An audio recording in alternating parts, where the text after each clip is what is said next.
Hello, welcome back. In this episode, we will cover a few things around Kotlin classes. We will look at what fields are. We will look at how lazy initialization strategies work in Kotlin classes. And we'll also speak about companion objects.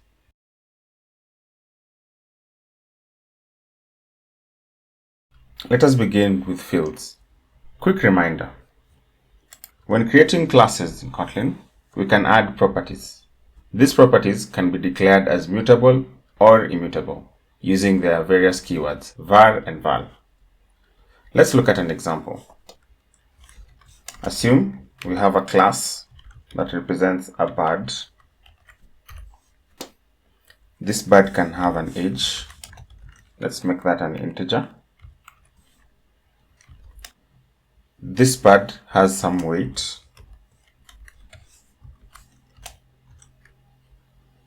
Let's make that a double. Lastly, this bird will have a name.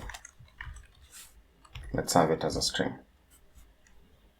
In the event that we wanted one of these properties to be mutable, we would have just replaced their respective identifier. For instance, if we wanted to change the name, we'd set it as the mutable type. We can also add properties from within the class body in the event you're not using a data class. Let's have an example of maybe home_red is a property, and this is a boolean, and the initial value we want to put is true. Kotlin allows us to have custom getters, and we can use a custom getter for this. Now, let us attempt and see how this changes. We could start by displaying a message. Let's say original crane, and this will just have our crane.homeRed, and then since we know that most of us do not rear cranes, we can change that to false. And then you can try once more to say new crane. This one that is not home_red, you just want to check its status. When you run this, you'll notice something very funny. Original crane, which was true. Why was it true? Because it had a getter. Custom getter was strictly checking whether the age is less than 10. That is when it will provide the value of true. Then we manually changed the property and then tried to see whether the property changed. Since it uses the same getter, it will still display the value of true because at no point has age been affected. Hence, the getter will always give you the value true. If we wanted to set out some bit of more custom functionality here, we could say if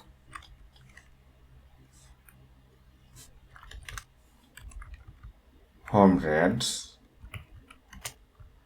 then age is less than 10, else just return home_red. So what we have here is in the event the value you're given is true, just make the confirmation, then we'll stop there.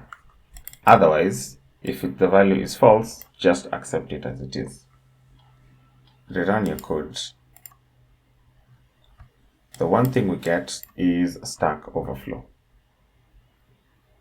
This is because our getter value is doing some recursive call here. We'll check whether it's home_red, return true when the value of age is less than 10, which is the case for ours. Else, put in the value for home_red as provided. So let us assume this crane was 13 years of age. Similar scenario. The getter will always try to recheck and recheck and recheck until the end. In this example, the Kotlin compiler generates a getter for the home_red property. Under the hood, Kotlin will use a Java field to store the property values. These fields in Java are known as backing fields in the Kotlin world. Let us try and see how a backing field works. Before that, we can define what a backing field is.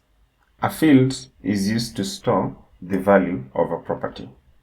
In Kotlin, getters and setters can have access to the fields. Hereby, we can check if the field, so if field is true, we just check if age is less than 10. Otherwise, just provide field being false. Now, you don't have any recursive call here because you're acting on the value as opposed to on the property of the class. We can now rerun our code and you can see original crane was false, new crane is also false. Let's get our age back to 3. Rerun this. You can see original crane will be true because this operation returned a true value. However, we changed the case to false, and since if our value was already false, just accept it as it is. That is how fields work. We can try another example with a setter. You can also have the setter do something similar. It will assign a new value to the field of this property. To check, does this value that has been provided represent a true? If it is true, we need to have our age confirmation. If the confirmation fails, then just provide the value of false. Otherwise, provide the existing value of field. So if value comes in as false, then just simply indicate what was filled before. Put simply, the backing field is where the value for a property will be stored.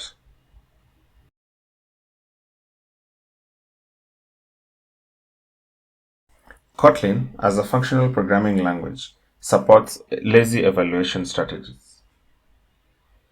These strategies are simply mechanisms or techniques through which a property is defined and assigned values only when needed. In Kotlin, every non-nullable class property that is declared in the class should be initialized, either in the constructor or as part of the variable declaration, similar to what we've just done with our custom getters and setters using backing fields. This basically means we should either initialize variables or mark it as abstract. If we fail to do such, then the Kotlin compiler will complain about an error with a message that says property must not be initialized or abstract. Kotlin allows us to initialize our variables in a lazy manner. This is through the let init modifier. Let us have an example. Let us provide a new variable that will be let initialized. In here, we can try and add another property. This property can be gestation.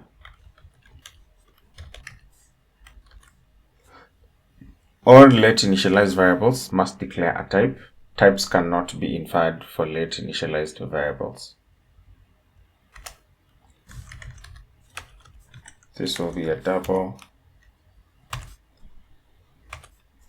Since Kotlin does not support let initialization of primitive types, we will need to change our double to something like a string.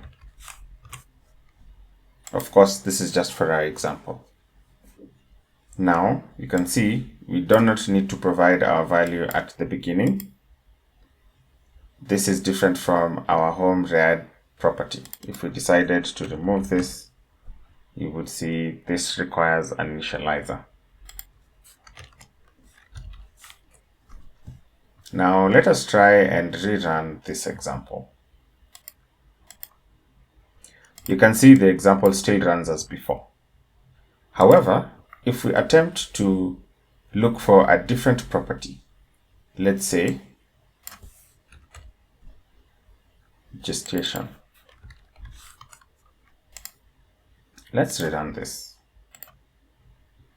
You will see that we have an exception with the message Kotlin dot uninitialized property access exception. This is because our letInit variable has not yet been initialized. The object can be created, but the value cannot be used if it has not been initialized at some point. When you declare the variable as letInit, it is telling the compiler that you are very sure that by the time this value is looked for, it will have been given a value. Let us decide we have another function inside our data class called breed.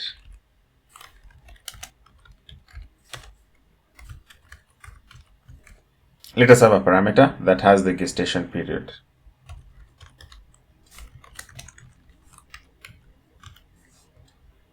Finally, let us assign the value of gestation to this period. Now, if we try to change our function a little bit inside our main, let us first call the breed, and let's have the screen breed within, let's say, 1 month.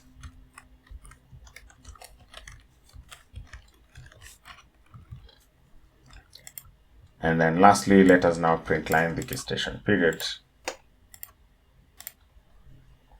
You can see it will provide you a value and the exception is gone.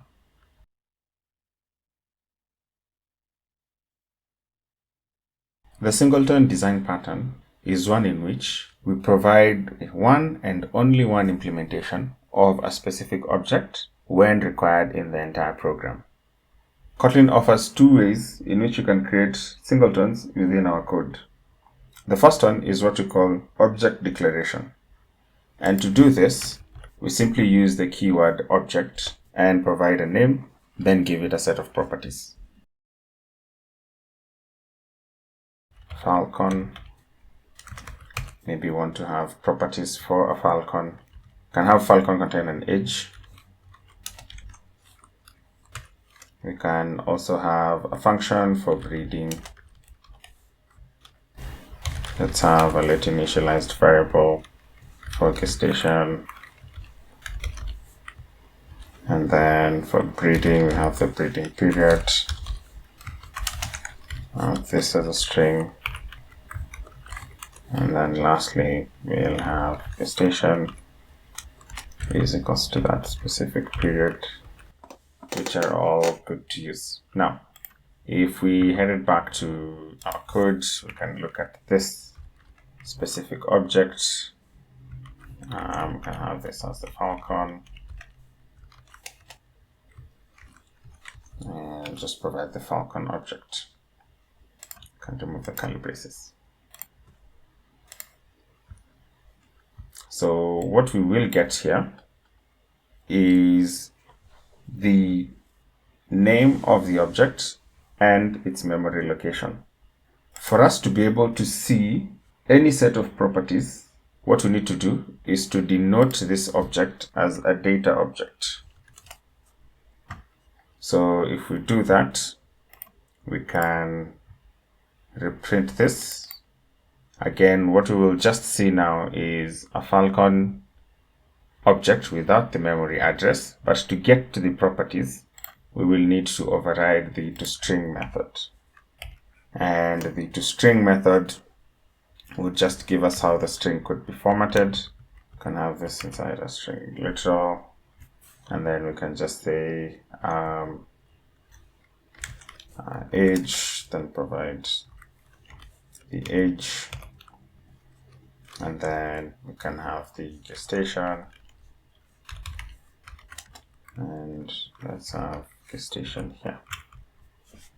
So that will be the object that we can print. Now back and try to return, we'll find an error because of the uninitialized property. This is because the only one instance has the gestation property. And when you print out the toString method, the initialization may not have been done yet. So we could have the breed function being called first, then us trying to print it later. So let us have falcon will just contain the falcon object. Then have this falcon breed, and we can breed for maybe 5 months. I don't know how long falcons breed, but yes. And then have the falcon variable, which now has been bred. So the gestation has been provided, and now we want to print, and printing will always call the toString method. So we can now rerun this, and we'll have the gestation. So for the falcon, the age is 10 and the gestation is 5 months. Now it is important to note that you cannot provide a custom equals or hashcode implementation for a data object. Other objects though can have such. The second approach through which we can create objects is through object expression.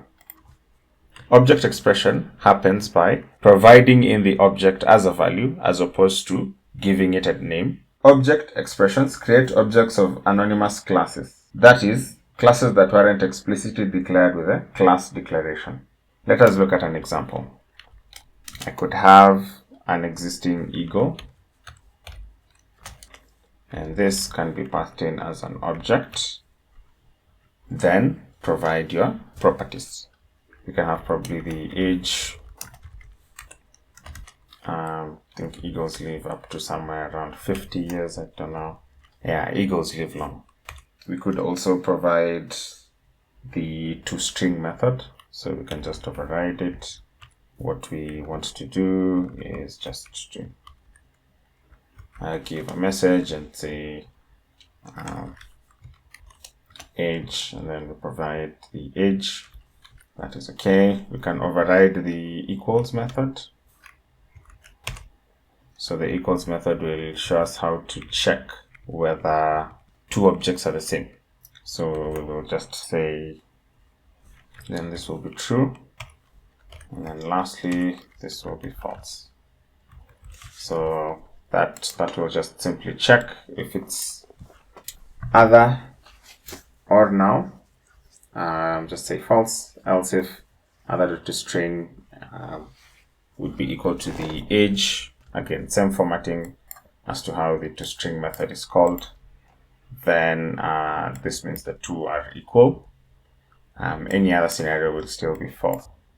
Let us try to use the eagle object. We check whether our eagle is the same as, so we just have that, and you can see it is false. Let's try and change the age of our falcon and the toString method, and then have our age as a variable. So let us change the falcon's age to 50, print out the new value of the falcon so that you can see the age change, and then let's print out whether these two are equal. Take note, I have changed the eagle to be on the left hand side of the equivalent operator and falcon to be on the right hand side. The correct equals function has only been implemented on the eagle object and not the falcon. Let's rerun. You can see now the two are equal. The singleton pattern can continue in other portions of your code, not just by object declaration or object expression. An object declaration can be made inside a class and can be marked with the companion keyword. Let us look at an example. Let us have a class that represents individual reptiles. Sometimes you may want to have some said values that would be associated with a certain type of reptile. So there are some constants that you may need. Let us have an example. You can have the keyword companion object. This is our object declaration inside our class. These companion objects can be given names if we wanted to. Say for instance, I call this the reptile factory. You can omit the name if you'd like, or you can provide a name if you want. Within this factory, we could have several things that we may probably want to assign to our property. Let's assume every default reptile would be a crocodile. We can add a method to our companion object. Let's say create. have it return a reptile object, and then we can return the croc. Now we can try and create this reptile and call the create reptile factory. So this will create for us the default reptile, which is our croc, and we can print line this reptile. Before we do that, let us override the toString method. Okay. Since these properties are used only inside reptiles, we might as well just make them private. Change those. Then we can just return our method here, and we can now see the turtle.name. Have that as turtle, and then we can also have turtle.lifespan. So turtles usually live very long, I think in the region of the hundreds. And then we can just put out our print statement, and we'll just show the turtle. Maybe let's put a header just to know where the turtle ends.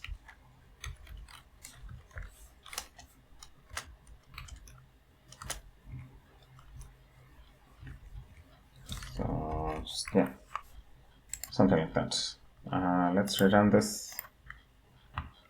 So you can see for the turtle, we've got the name, the lifespan, the cold blooded. We can also access the companion object by simply calling the name or by calling the name companion. This is an option that you're allowed to use. So reptile.thename of the companion.create. You could also, if you didn't have a named companion, you could just provide that as blank. And then instead, you would simply just now say reptile.companion. So this is the default name, .create. But this is just redundant naming because reptile.create can just be inferenced directly that you're calling an action that is inside the companion object. So the compiler will already know. So there's no need to specify .companion or .factory. Objects in Kotlin, in general, can inherit from interfaces or other classes. An example would be, we could perhaps define an interface that has one property for each animal. So that animal is known as move. Provide the direction, get in a string and return a string. We can have our companion object override the animal, and then we can just return something and say this crocodile, because we know this is a crocodile in the companion object, is swimming to the specific direction. So reptile dot move, and then just say it is moving to the east. So our singleton method return, and you'll see that the crocodile is indeed swimming to the east. Now, on the JVM, you can have members of companion objects generated as real static methods and fields. And if you would like to do that, then you would just annotate your method or your field with the JVM static annotation. You could even have your variables annotated as JVM static, so that is also allowed. I will leave more details in the description about Java interoperability with Kotlin using companion objects. There's one important semantic difference between object expressions and object declarations. Object expressions are executed and initialized immediately where they are used. An object declaration, on the other hand, is initialized lazily, so when it is accessed for the very first time. A companion object is initialized when the corresponding class is loaded that matches the semantics of a JVM static initializer. That is it for today's episode. We've covered a few things surrounding objects, fields in Kotlin, and lazy initialization. In our next episode, we will discuss sealed classes, type aliases, and some advanced constructor techniques. See you then.